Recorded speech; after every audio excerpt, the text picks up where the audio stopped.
Magnifique, tout le monde est prêt alors. Les arbitres sont prêts, les joueurs sont prêts, les commentateurs sont prêts. C'est magnifique. On rappelle Barcelone, hein, la meilleure équipe du tournoi pour l'instant. Aucune victoire, aucun match nul, que des victoires. Et voilà, ils ont vraiment montré une attitude incroyable. Les Barcelonais face à l'Olympique de Marseille qui sait se montrer dangereux aussi, qui sait être percutant en attaque et surtout qui sait déranger les plus grands. Absolument, on l'a vu, le Barça qui a quelquefois été dos au mur, hein, on le rappelle, a toujours su se lever, on le rappelle, c'était le dernier match hein, où ils étaient dos au mur face à Torcy si je ne m'abuse, et ils avaient retourné l'affaire en tout simplement 20 secondes. Hein. Donc c'était vraiment impressionnant la capacité de cette équipe du Barça à réagir, on le rappelle, face à Méran aussi, ils étaient dos au mur, ils avaient su marquer en fin de match. Et face à ce même Olympique de Marseille, ils avaient marqué le but à 3 secondes de la fin. Donc le Barça mentalement c'est très fort. Hein. Voilà, Barcelone aussi ultra favori. Pourquoi? Parce qu'ils ont fini premier de leur groupe avec 22 points. Alors que l'Olympique de Marseille a eu des difficultés pour se qualifier pour la Champions Cup. Avec 15 points, un seul point d'avance sur les Juventus. Donc voilà, Barcelone ultra favori qui devrait pouvoir gagner ce match normalement. Mais on attend peut-être une surprise. Absolument, hein, dans un quart de finale, les favoris sont effacés. Hein. Il n'y a plus de favoris.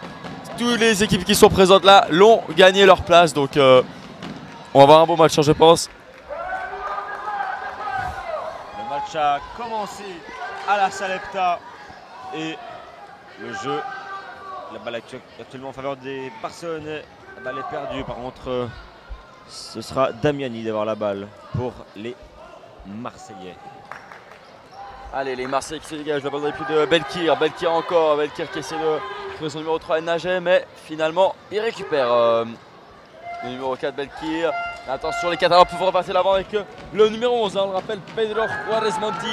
2014. Hein, un des plus jeunes joueurs du tournoi qui a fait la sensation. Hein. On va voir ce qu'il nous propose aujourd'hui, mais pour l'instant il a l'air d'être bien rentré dans son match. Et la première grosse occasion, heureusement le gardien olympien est à son affaire. Voilà, Olympique de Marseille qui a eu l'occasion d'avoir la balle, là c'est perdu. Et ça va pouvoir rejouer doucement côté barcelonais. Regarde, il s'est trouvé des possibilités, c'est compliqué. À son côté, il y a notamment Pedro Juarez avec la balle. Il fait ce côté droit. Retrouve le gardien. Alors on essaie de construire, hein, mais les Marseillais jouent très haut. Hein. Allez, les options sont faibles hein, pour les Barcelonais là. Et les Marseillais ne veulent pas perdre. Hein. On le voit, le bloc qui est vraiment très haut dans la moitié de terrain catalane.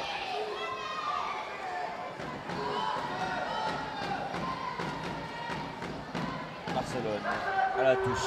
Attention à ne pas laisser les joueurs trop seuls. On sait bien que si on laisse les joueurs de Barcelone avoir un peu trop de liberté, ils sont dangereux. Absolument, il faut rien. Il leur faut rien aux Catalans pour marquer. Donc aux Marseillais d'être vigilants et de ne pas se faire avoir comme maintenant. Hein. Le gardien qui a failli commettre une bourde, hein, si on peut dire ainsi. Complètement.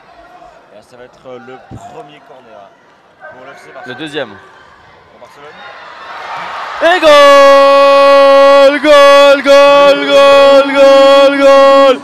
de l'appétit, de la pépite, Pedro Juarez Monti.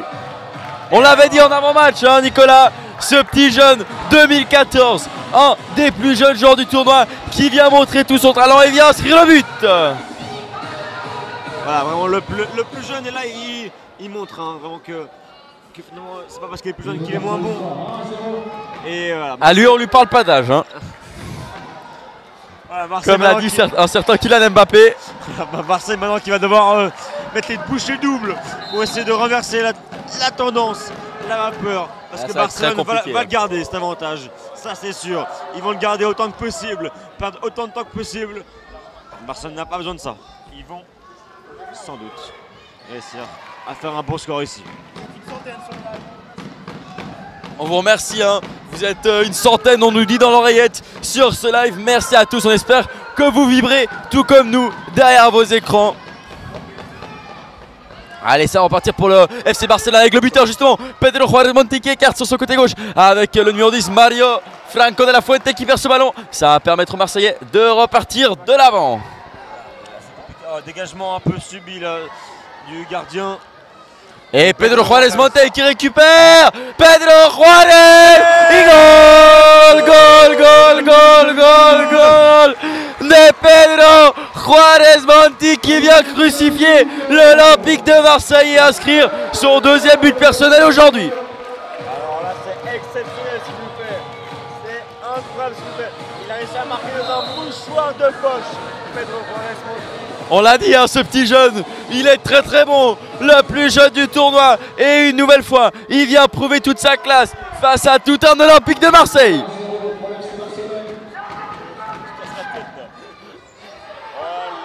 Belle déviation aussi de Jaume Casanova Silva pour moi la mettre en corner parce que là ça peut partir fort dans les cages du portier barcelonais.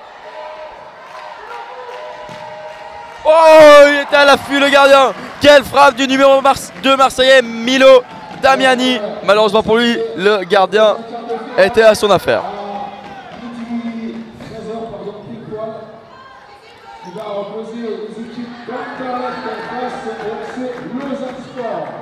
On le rappelle, hein, dans quelques minutes à la suite de cette rencontre, le Royal Sporting Club Anderlecht qui va défier l'équipe surprise, hein, on peut le dire de ces quarts de finale, le FC Lausanne Sport, la seule équipe helvétique à figurer dans ce tableau final. Ça va être un gros match là pour Lausanne, ça va être une grosse opposition parce qu'Anderlecht vraiment peut-être la deuxième meilleure équipe du championnat.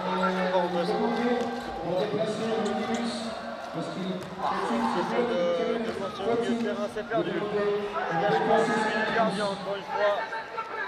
Ça réussira à percer la défense. Ouais, la deuxième salle, 20 des Catalans qui va rentrer, on le rappelle, ils sont très très bons. Les joueurs qui viennent du banc, notamment hier, hein, ils ont fait la différence alors que le premier bloc de joueurs n'y arrivait pas.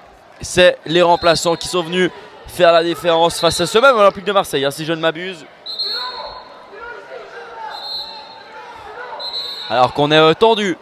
On est tendu là dans les tribunes. Les supporters deviennent même coach. Hein. On voit vraiment qu'il y a pas mal de passion dans la tribune. Ça se déchaîne. Encore une faute en faveur de l'Olympique de Marseille. Une frappe un peu hasardeuse là. On ne sait pas trop ce qu'il essaie de faire. Ça s'est défendu comme il peut à Jaume Casanova. Et ça va être à nouveau une touche pour les Olympiens. Allez, Marseille qui va essayer de reconstruire depuis derrière. On a failli assister à un magnifique but là pour les Olympiens. Ouais, on change même le gardien côté Blaugrana. Les 5 joueurs de champ qui ont fait leur apparition. Alors que Dimitri Payet, Milan Payet, quelle passe, qui a essayé de trouver son numéro 6. Canfree, Olive, mais malheureusement, il n'a pas réussi à contrôler ce ballon, le numéro 6 olympien. Mais Payet qui récupère, c'est très bien joué. Très très bonne entrée du numéro 7 olympien qui malheureusement n'a pas réussi à aller au bout de son action.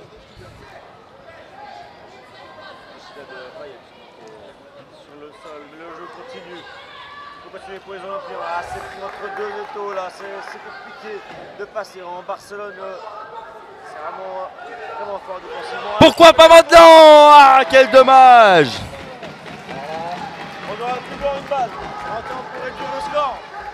Mais la frappe de Tagliani a été déviée par la défense barcelonaise. Il y aura maintenant une touche en faveur des Olympiens. Allez, pourquoi pas? Les goals. C'est maintenant, il reste 4 minutes, c'est maintenant qu'il faut marquer pour les Olympiens. Pourquoi pas avec Payet? Et c'est un arrêt magnifique de Nil Abeyan Galilea. Superbe entrée hein, pour l'instant du portier catalan. Allez, la contre-offensive, pourquoi pas pour les Barcelonais, pour crucifier l'Olympique de Marseille. Goal! Goal, goal, goal, goal, goal. Le spectacle, Pep Fares Garcia qui vient clôturer les débats ici à la salle du bout du monde. Ça fait 3-0 et le Barça qui file tout droit vers une demi-finale. C'est magnifique ce qu'offre le FC Barcelone. Là, vraiment, c'est une démonstration qu'ils nous font face à l'Olympique de Marseille. Attention, parce qu'il va lourdeur défensivement. Nous aurons une demi-finale incroyable. L'US Torcy affrontera normalement le FC Barcelone si le score reste aussi. Ouais, ils ont déjà joué, hein, on rappelle, Torcy menait 1-0 face au FC Barcelone lors du dernier affrontement. Et les Catalans, en 20 secondes, ont retourné complètement le match en inscrivant par 2 fois les buts victorieux tout simplement. Alors que là, c'est les Catalans qui ont pas reparti de l'avant avec leur numéro 9, Denis Sokolovski, qui a fait bonne impression hein, depuis le début du tournoi. Mais malheureusement, il perd ce ballon là. Alors que notre cher collègue Giacomo Notari arrive avec les cafés. Il faut rester réveillé parce que là, il en faut de l'énergie. Il en faut de l'énergie pour tenir encore pendant tout le reste de l'après-midi. Je savais pas plus demain. Pas mal l'espagnol. Alors que l'arbitre s'essaye à des classes d'espagnol, hein, visiblement. C'est fou, toi.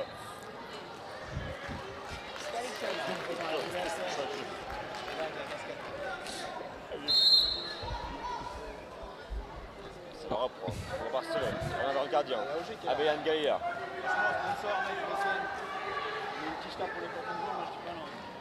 Allez, ça va repartir de l'arrière pour les Catalans avec leur gardien. Oh, le mauvais dégagement dans l'axe. Heureusement, sans frais.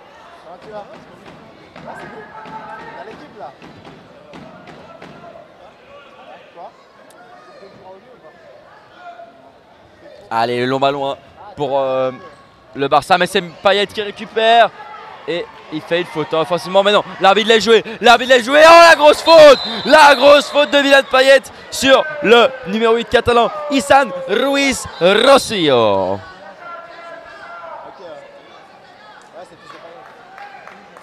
Le Barça qui a été au-dessus hein, sur ce match, clairement. Niveau technique, niveau réalisme aussi, hein, parce qu'ils n'ont pas eu tant d'occasions que ça, hein, les Blaugrana sur ce match. Mais ils ont su avoir leur chance et puis marquer au bon moment, hein, tout simplement. C'est sûr. Là, c'est le numéro 9. Sokolovski. Denis Sokolovski.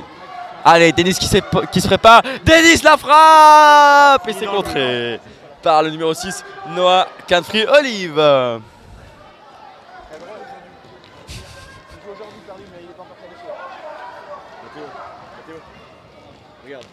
Allez, les Marseillais qui vont récupérer à mi-terrain par un dans le numéro 2, Milo Damiani qui perd ce ballon face à Denis Sokolovski. Denis Sokolovski qui obtient même la touche. Quel travail, hein. Quel travail offensif de Denis Sokolovski qui vient récupérer ce ballon pour son équipe. Allez, Sokolovski qui va casser son côté droit. Il va essayer de... Le bal qui lui revient à Sokolovski à gauche au central. Sokolovski encore la frappe et c'est contré par le numéro 2 de Marseillais, Milo Damiani.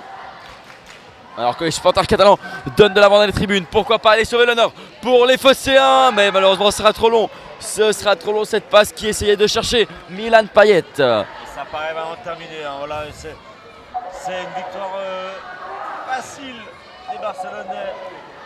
Sans trembler vraiment défensivement. Oh là là, on voit les Catalans qui en veulent encore hein, malgré qu'ils gagnent par 3 buts d'écart. Le jeune Catalan qui se jette hein, pour éviter que ce ballon sorte en touche. Mais malheureusement ce sera raté. Quand je parle. Allez, 5 dernières secondes de cette rencontre. Pourquoi on va marquer un nouveau but pour les Catalans? Et ce sera fini. Ce sera terminé sur ce score de 3-0 Nicolas. Ah vraiment, mais Barcelone a fait une démonstration de football. Barcelone, une démonstration de football. Alors que là on a failli se faire assommer. On a failli se faire assommer là par le numéro 6 Olympia Noah Canfrey Olive qui a failli délabrer le matériel, heureusement. Et voilà, donc du coup, comme dit avant, l'US Torcy jouera contre le FC Barcelone. Alors que l'hymne catalan résonne dans cette salle du bout du monde.